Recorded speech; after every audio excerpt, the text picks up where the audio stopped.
Bwana. Karibuni sana wanaosikiza matangazo yetu ya Baraka One TV. Tuko tarehe 7 mwezi ni wa 5 2026. Baridi hivi, niko na Rafael Roger Seko. Asante sana, tunakaribia ndani ya studio Baraka One TV. Yes, kipindi ni habari na maelezo, na kama jinsi unavyojua tutakazia sana kwenye kile ambacho rais aliweza kukifanya kwenye mkutano na waandishi wa habari jana jijini Kinshasa. Nilikuja na kitu nikamwambia kwamba tutakizungumza hiki kwa undani zaidi majira ya saa 9 kwenye kipindi cha habari na maelezo. Usikose pia kutembelea Mwangaza TV ambapo utakuwa unakutanana na baadhi ya matukio vile vile yote ambayo yako na rindima kutoka mashariki mwa Jamhuri ya Kidemokrasia ya Kongo. So na kushare, kusubscribe pamoja na kulike Baraka One TV, na kweko ni jambo la maana sana. Wanyamulenge ni wa Kongomani. Ni kauli ya rais wa nchi, amesisitiza tena kwamba Wanyamulenge ni wa Kongomani na yuko tayari kumvaa mtu yoyote mwenye atasema kwamba Wanyamulenge sio wa Kongomani. Katiba kubadilishwa, akasema ni wakumbushe tu mwaka 2006 sisi IDPS tulisemaka tukikamata mamlaka tutabadili katiba. Sasa na IDPS tayari tuko mamlakani. Je, mnahisi kwamba katiba haitabadilishwa? Kama kuna umuhimu wa kubadilishwa, itabadilishwa. Na uchaguzi 2028, natamani uchaguzi uwepo na ni jambo la muhimu sana uchaguzi ufanyike, lakini mpango wote watu wa Seni ndio wanajua, na tuko na vita. Je, tuna umuhimu wa kwenda kwenye uchaguzi au tumalize kwanza vita? Na katoa mfano mpaka wa rais wa Ukraine Volodymyr Zelensky.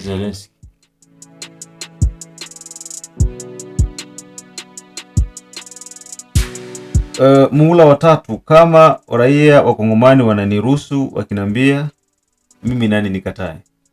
Ndio ile yenye wanasema kwamba akiamua nani apinge, Bwana akisema ndio nani akatae. Ndio ile kwamba sisi raia tukisema troisieme mandat yeye hata kataa. Kwa hiyo lazima ataenda nayo, na pia akakazia kuhusiana na maneno ambayo yalikuwa na yatamka ya mwendre escarmouche ya clochard na maneno yote ile baopozaya nzala. Ameomba msamaha na kutaka Wakongomani wa msamaha, lakini alisema kwamba alikuwa anadanganywa na alikuwa anapewa taarifa ambazo sizo za jeshi letu. Pia akagusia jeshi liko na madhaifu makubwa, liko infiltre mpaka mwisho. Kwa hiyo ni jeshi ambalo unaweza kuliona, lakini tusingeweza kupigana kwa ule wakati, kwa sababu diplomasia ndio aliona ni ya muhimu kwa kipindi hicho, maana jeshi lisingeweza kupigana. Haya ni maneno niko nazungumza, na pia rais naye amekuja kuyaweka wazi kabisa na kila mtu aweze kuelewa. Hayo ni maneno, baadhi ya maneno mengine mengi ambayo rais aliyazungumza, na ndio tutakwenda kujadili hapa neno moja moja ili uweze kufaidika na kile ambacho kinaendelea sasa hivi nchini Jamhuri ya Kidemokrasia ya Kongo.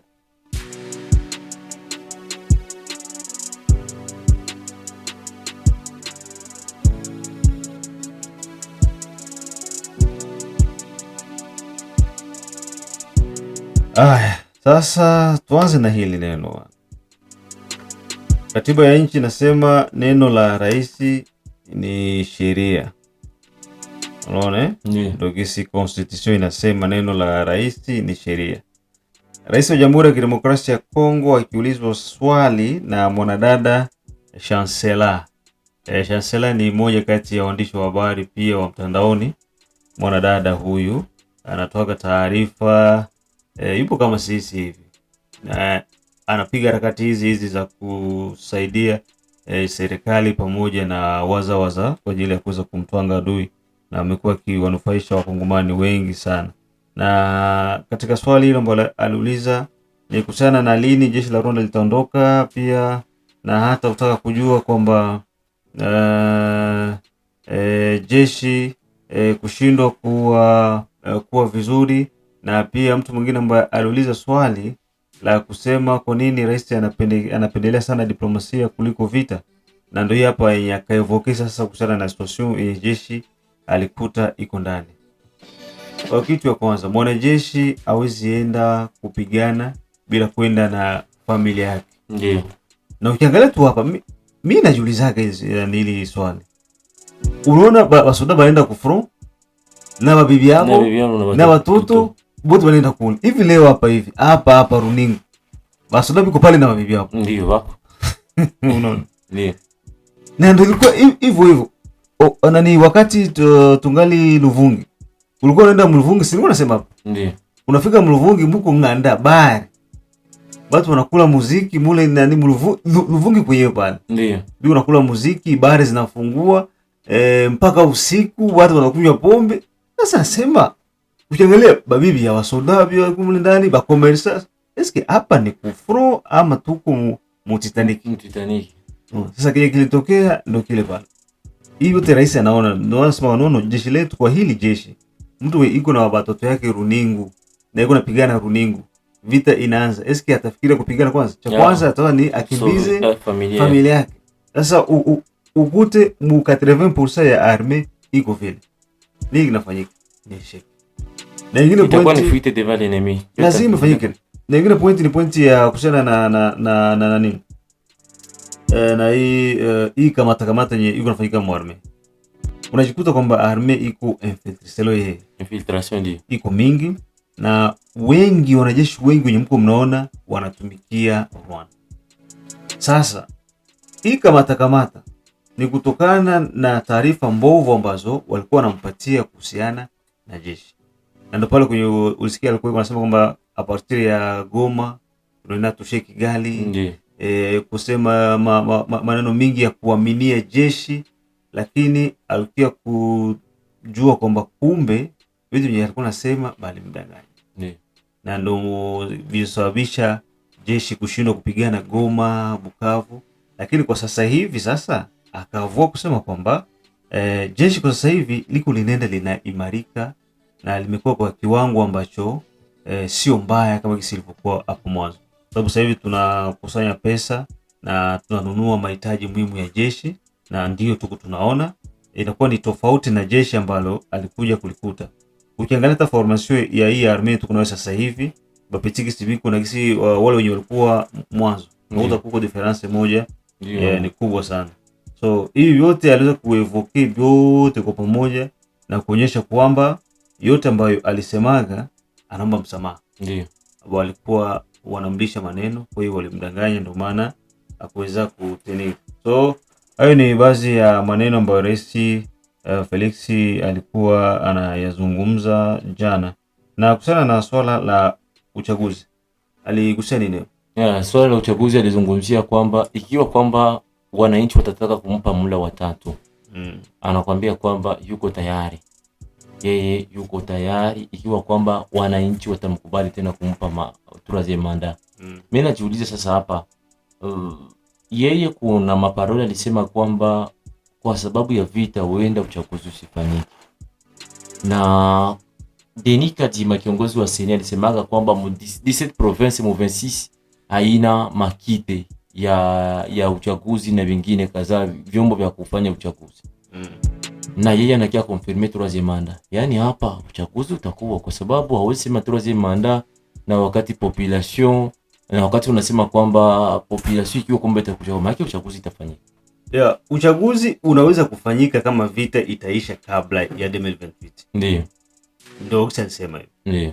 Kama vita hayaisha avant 2028 tunaenda fanya uchaguzi na utafanyika. Lakini sasa kama vita inaendelea, inafika mpaka 2028 vita ikingali tu inaendelea, tunafanya eske tunafanya uchaguzi ama tunaendelea kupigana kwanza?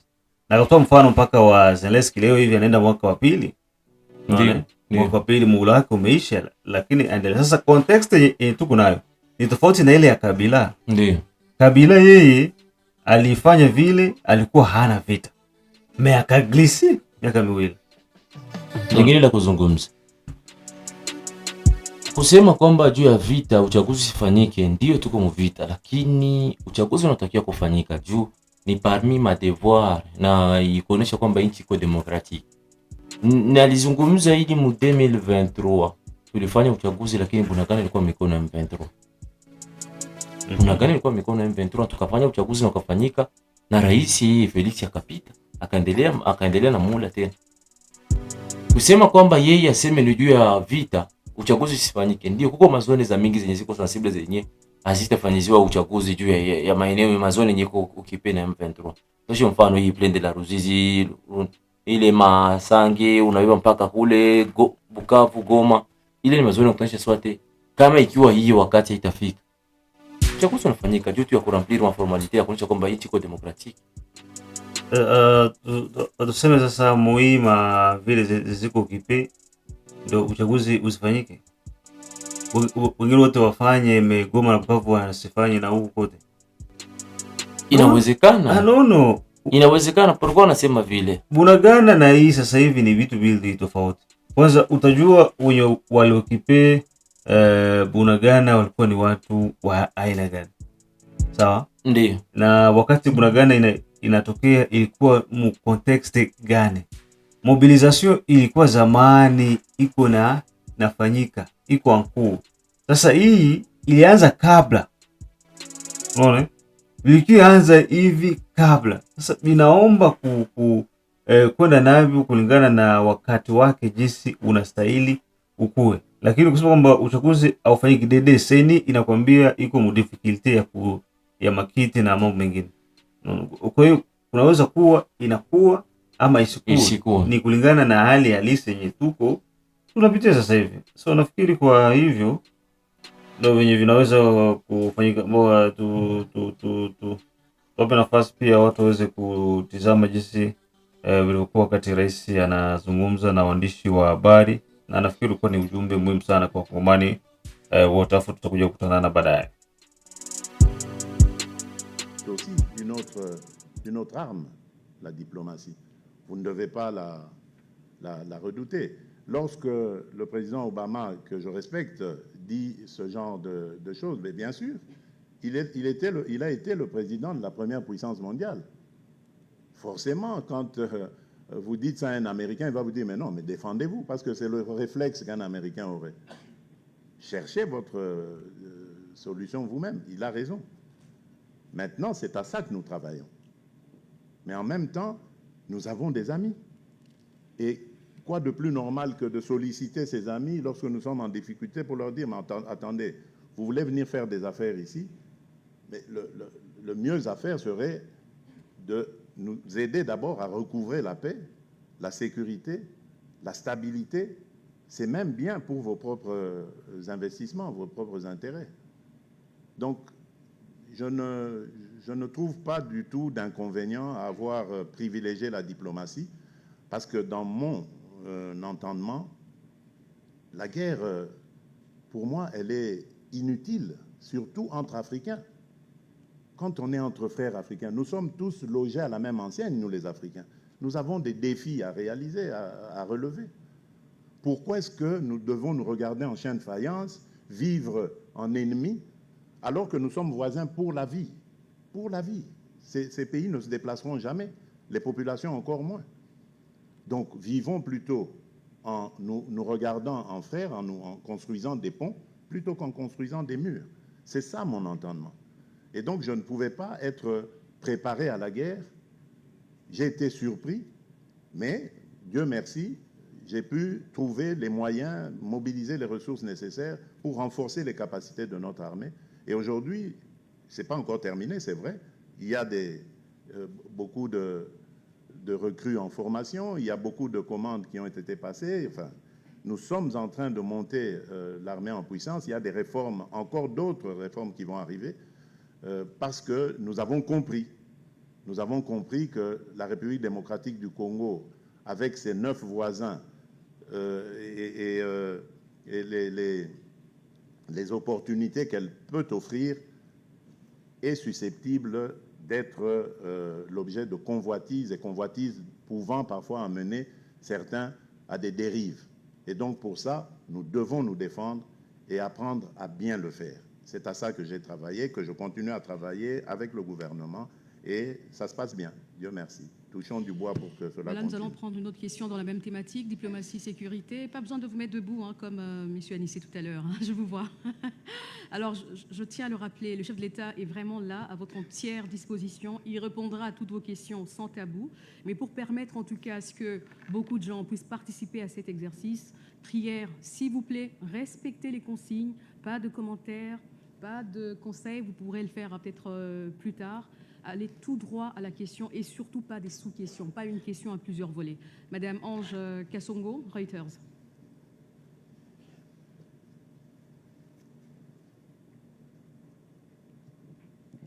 Bonjour Monsieur le Président, Ange Kassongo pour Reuters. En parlant de processus de paix, Monsieur le Président, nous avons suivi qu'il y a eu l'accord de Washington l'année dernière, il me semble. Et ensuite, le processus de Doha, qui finalement a switché pour aller en Suisse. Est-ce que vous pouvez nous dire où est-ce que ça en est? Pourquoi ça bloque? Et si on devrait se projeter dans 5 ans, par exemple, qu'est-ce que le peuple congolais pourra tirer de ce processus de paix sous la houlette, notamment de Washington? Merci. Merci, Madame Ange.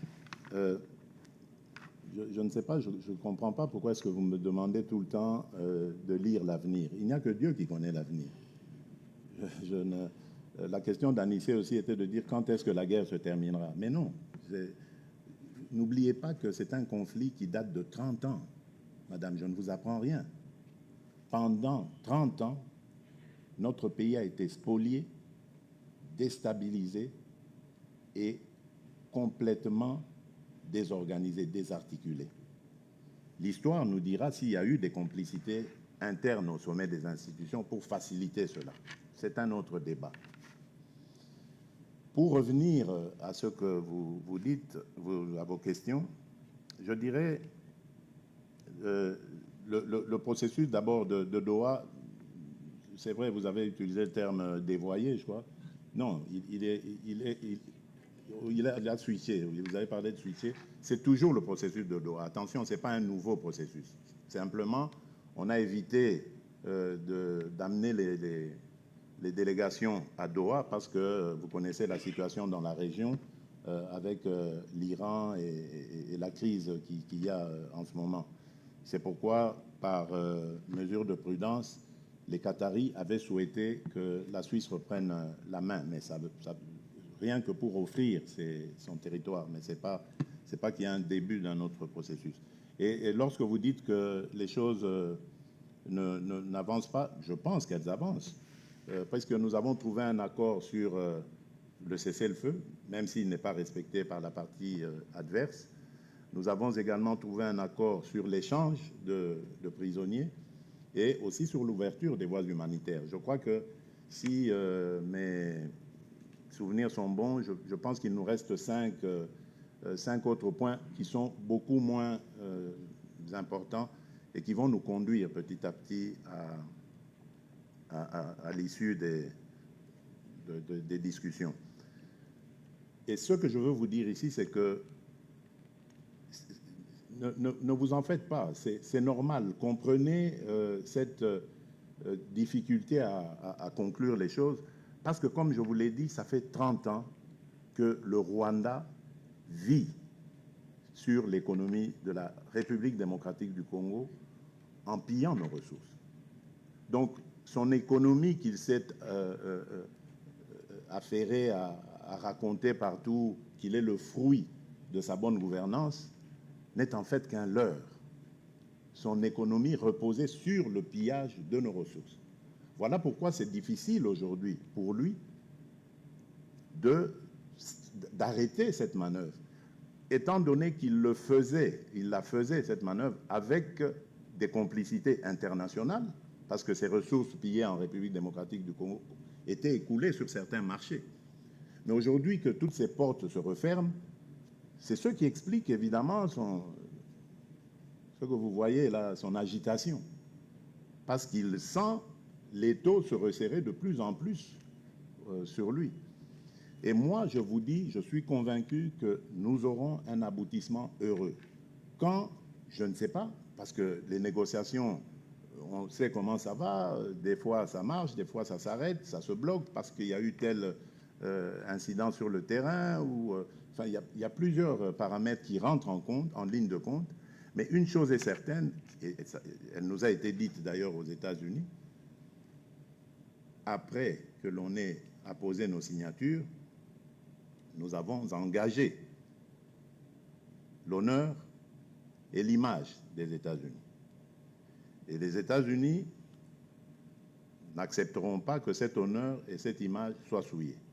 Nous sommes libres de refuser de nous engager, de refuser de respecter nos engagements, nos signatures, mais nous ne serons pas libres de subir la colère des États-Unis, sa déception vis-à-vis du renoncement de nos engagements. Donc, je crois que ça, c'est tout à fait clair. Et je pense aussi que c'est tout à fait normal de la part des États-Unis que nous avons sollicité pour cet accord de paix, de se dire, mais enfin, vous avez voulu venir à Washington signer un accord de paix, vous devez le respecter, parce que personne de vous n'a été contraint de le faire. Vous êtes venu en toute liberté, vous vous êtes engagé, alors maintenant il faut le respecter. C'est ce qui explique les sanctions que vous voyez tomber depuis un certain temps, et que j'encourage d'ailleurs, parce que nous les demandons depuis 2022, depuis le début de la guerre, de cette agression. Nous réclamons ces sanctions, et aujourd'hui, c'est chose faite, ben, tant mieux, pourvu que ça dure comme ça, parce que notre objectif, c'est de recouvrer la paix, la stabilité et surtout l'intégrité de notre territoire.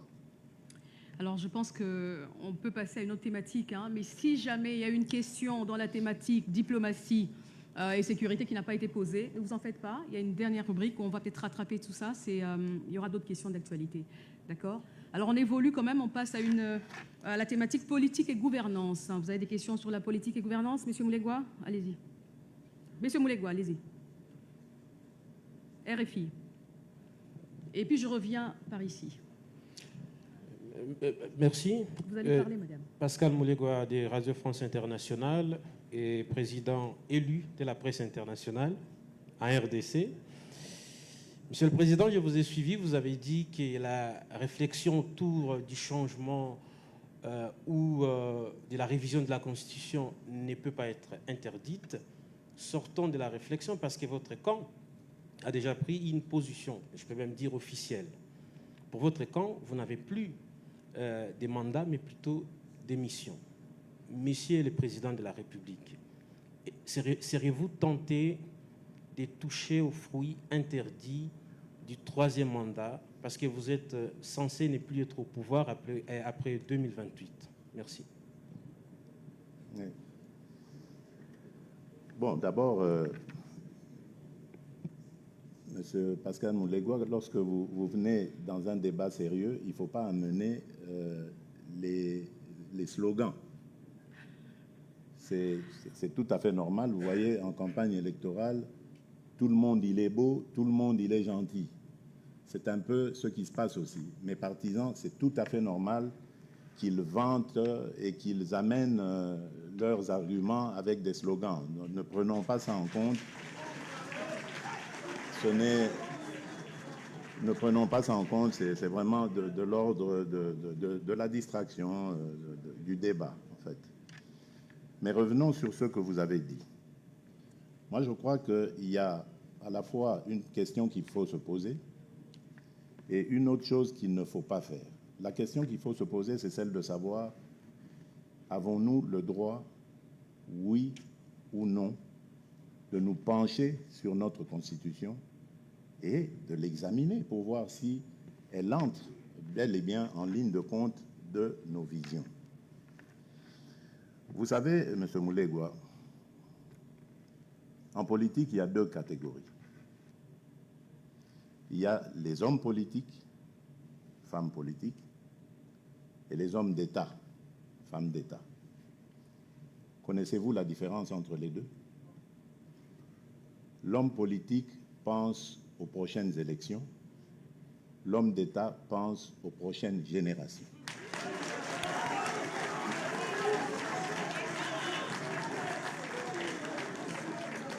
Je ne dis pas, je vous laisse définir dans quelle catégorie je suis.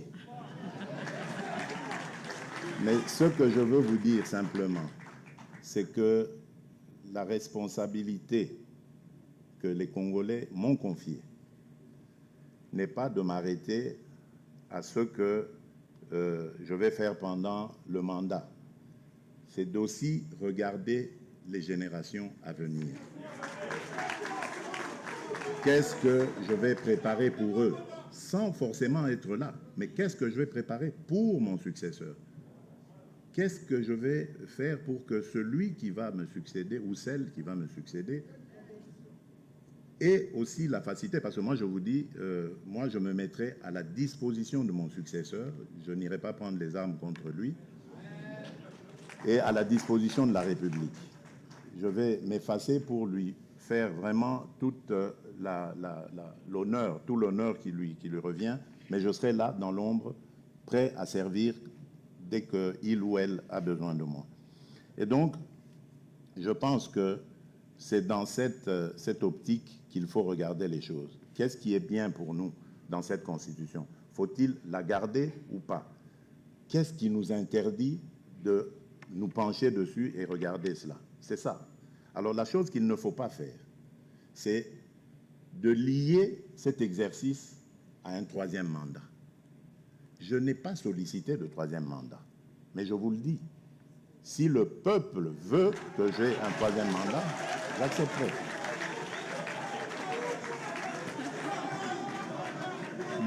Mon problème, mon vœu le plus ardent est que cette République recouvre sa stabilité, recouvre sa dignité et que l'on mette la République démocratique du Congo sur de bons rails. Il ne faut pas regarder notre pays aujourd'hui comme un verre à moitié vide, il faut le regarder comme un verre à moitié plein et se poser la question de comment faire maintenant pour continuer à le remplir. Parce qu'aujourd'hui, nous avons réussi à sortir le Congo du trou noir dans lequel il était. Aujourd'hui, on parle du Congo partout dans le monde. Et ce n'est pas nous, Congolais, qui le disons. Ce sont les étrangers, on les entend, ils disent le Congo est de retour sur la scène internationale. Et d'ailleurs, notre participation, par exemple, au Conseil de sécurité, tout ça démontre que nous jouons aujourd'hui un rôle actif. Nous sommes dans beaucoup de forats. On m'a reproché cela en disant que je voyage, mais vous voyez que ce n'était pas des voyages de villégiature, c'était plutôt des voyages nécessaires. Et moi, je ne demande qu'à rester dans mon pays et à vivre heureux auprès des miens. Donc, oui, moi, je suis pour l'analyse, prendre des experts qui vont étudier cette Constitution parce qu'il y a beaucoup de difficultés à cela. Et cela ne doit pas être lié à un troisième mandat quelconque. Je serais heureux de terminer mes 2 mandats en laissant ce pays sur de bons rails, surtout en lui léguant la paix. Mais si les Congolais me demandent de revenir au front, je suis à leur disposition tant que Dieu me donnera l'énergie nécessaire. Donc vous comprenez que pour moi, si changement, révision ou tout ce qu'il y a doit se faire, ce ne sera jamais sans consulter la population, le peuple congolais, c'est-à-dire par référendum.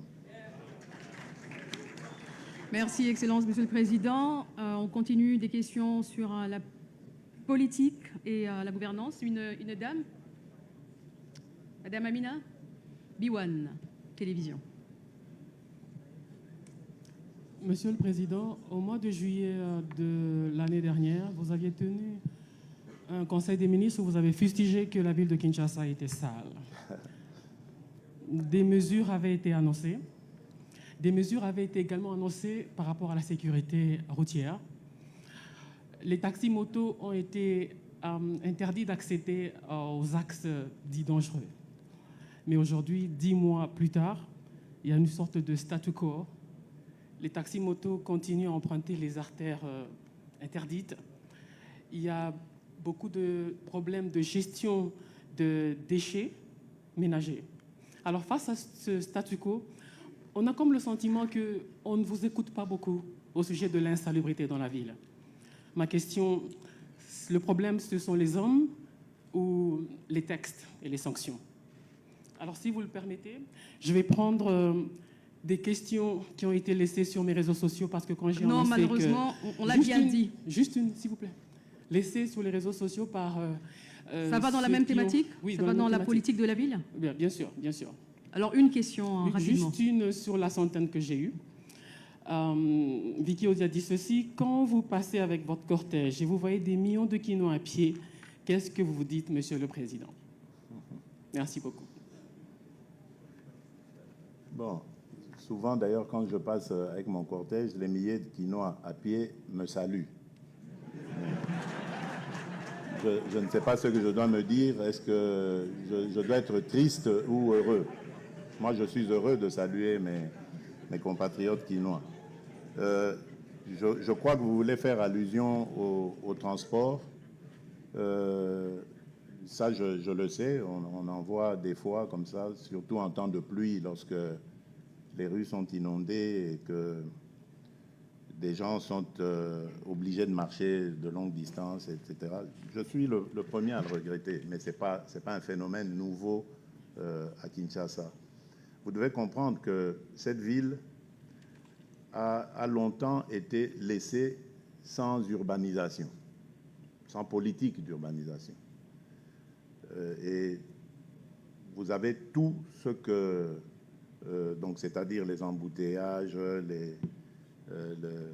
l'indiscipline routière, vous avez toutes ces conséquences à cause du fait qu'on a laissé grandir cette ville sans urbanisation.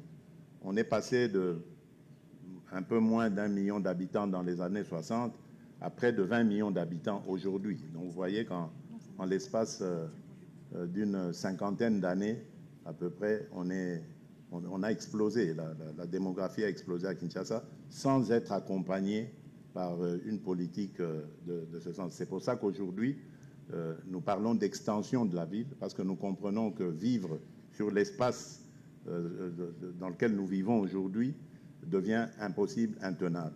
Mais en même temps, il faudrait accompagner tout cela des mesures. Ce n'est pas que nous croisons les bras. Rappelez-vous, il y a peu, il y avait une mesure qui avait été prise qui imposait le sens de la circulation pendant un temps, pendant quelques heures de la journée dans une certaine direction, et après, vers la fin de la journée, on imposait la direction contraire.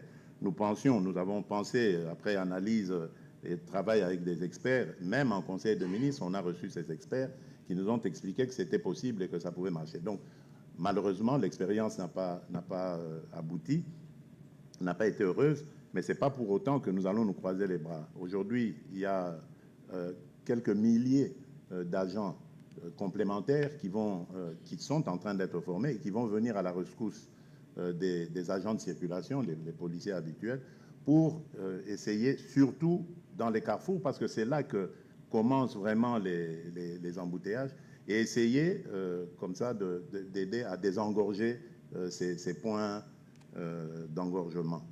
Donc, par là, je voulais vous dire que nous ne croisons pas les bras, nous faisons des efforts. Mais c'est une situation qui nous tombe dessus, parce que c'est l'accumulation de plusieurs années comme ça de non-action, donc d'inaction. On est resté sans politique réelle de la ville, et voilà les conséquences. Aujourd'hui, nous avons au gouvernement des ministres de la ville dans l'objectif, justement, dans le but de pouvoir résoudre ces choses. Mais sachez-le, elles ne vont pas se résoudre en une traite, donc il faut prendre un peu de temps. Alors, au sujet de la salubrité ou l'insalubrité, je suis totalement d'accord avec vous. Je suis le premier à m'offusquer vis-à-vis de ça. Le gouverneur, je ne sais pas s'il est parmi nous, il peut vous dire combien à chaque fois je lui demande une mise à jour de la situation de la salubrité ou de l'insalubrité dans Kinshasa. D'ailleurs,